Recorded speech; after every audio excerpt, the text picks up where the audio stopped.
이전 저의 영상을 요약하자면 지난 70년간 형성되어 온 산업 생태계, 그리고 3차 산업혁명 이후 40년간 형성되어 온 글로벌 분업체제는 4차 산업기에 접어든 현재 한 국가가 기술을 절대로 독점할 수 없다는 것, 즉 산업화를 이룬 국가들은 어느 나라이든 마음만 먹으면 생산 불가능한 소재와 부품은 없다는 것과, 그럼에도 분업 생산 체제가 유지되어야 하는 이유가 효율성 때문이라고 말씀드렸습니다. 그래서 저는 일부 일간지에서 한국이 모든 부품을 생산하는 것은 불가능하다라는 말을 마치 전문가의 금가옥저처럼 기사화한 것을 보고 웃었던 적이 있는데요.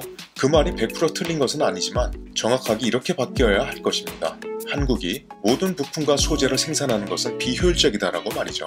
예를 들어서 여러분이 빵 한 조각을 만들기 위해 밀을 직접 재배하는 것과 같이 비효율적인 것이 어디 있겠습니까?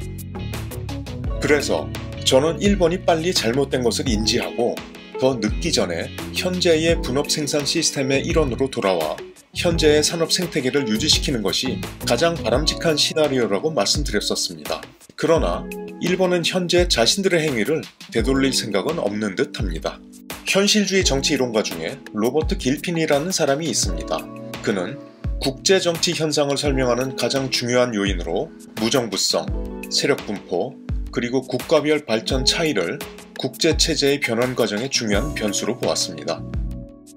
일본은 그동안 동북아에서 중국과 한국의 거센 도전을 받아 그 지위가 흔들리고 있습니다. 중국과 한국의 발전 속도가 일본보다 당연히 빠를 수밖에 없고요. 이것은 새로운 세력 도전국이 갖는 어드밴티지이기도 합니다. 이미 중국에는 경제 규모에서 추월당했죠. 한국도 일본의 턱 밑까지 도달했습니다.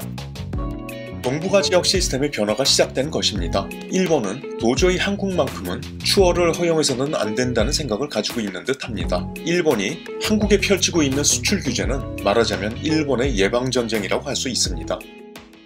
그런데 문제는 현재의 동북아는 한국과 일본이 편하게 싸움을 할 만큼 단순하지가 않습니다. 미국은 한국과 일본을 동맹관계로 엮어놓았습니다. 현대 국제관계에서 한국이 편승할 국가는 미국 외에는 특별한 대안이 없습니다. 따라서 현실주의적 관점에서 이 동맹이 한국에게 결코 나쁜 것은 아닙니다.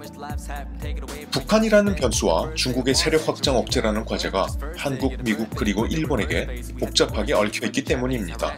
물론 어떠한 경우라도 한반도에서의 분쟁은 막아야 합니다. 일본이 가장 원하고 기다리는 시나리오이기도 하기 때문입니다. 일본은 강한 손실회피 성향에서 온 자기과신 오류가 심한 민족이라는 특징을 가지고 있습니다. 아마도 오랜 시간을 전쟁으로 보낸 일본의 역사적 특징이 아닐까 생각합니다. 전쟁에서는 손실을 회피하는 것이 때로는 극단적으로 효용성 있는 수단이 되기도 하기 때문입니다. 또 하나의 일본적 특징은 새로운 것에 적응 내지는 변화하려는 시도보다는 기존의 것들을 유지하려는 행동 특성입니다. 이것이 오늘날 일본을 디지털 산업에서 도태되도록 만든 원인 중 하나이기도 합니다. 이를 매몰 비용 오류라고 부르는데요. 그들은 과거에 이루었던 성공에 집착하는 것이 큰 이익을 얻게 되는 것으로 기대하는 것 같습니다. 한국이 역시 일본을 백색 국가에서 제외시키고 지소미아 중단과 같은 반격을 가하자 일본 각계각층에서 이해하기 힘든 막말들을 하는 모습을 쉽게 볼 수 있습니다. 이는 일본이 가지고 있던 경로성이 깨진 것에 대한 당혹감의 표출이라고 할 수 있습니다. 즉, 일본이 공격을 하면 한국은 당연히 굴복을 하는 것이 그들이 지금까지 생각하던 하나의 룰이었기 때문입니다. 자, 이제 일본을 다시 글로벌 분업 시스템으로, 그리고 분쟁을 멈추고 미국의 동북아 안보 시스템을 안정화시켜야 할 텐데요. 제 개인적인 생각으로 미국이 일본의 편을 들어주는 것은 일본을 빨리 원래 상태로 복귀시키는 것에 결코 도움이 되지는 않을 것입니다.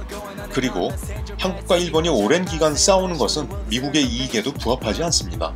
긍정적인 사실은 현재 일본의 경제는 달리지 않으면 쓰러지는 자전거와 같은 운명이라는 것입니다. 또다시 양적 완화 카드를 만지고 있는 것으로 보입니다.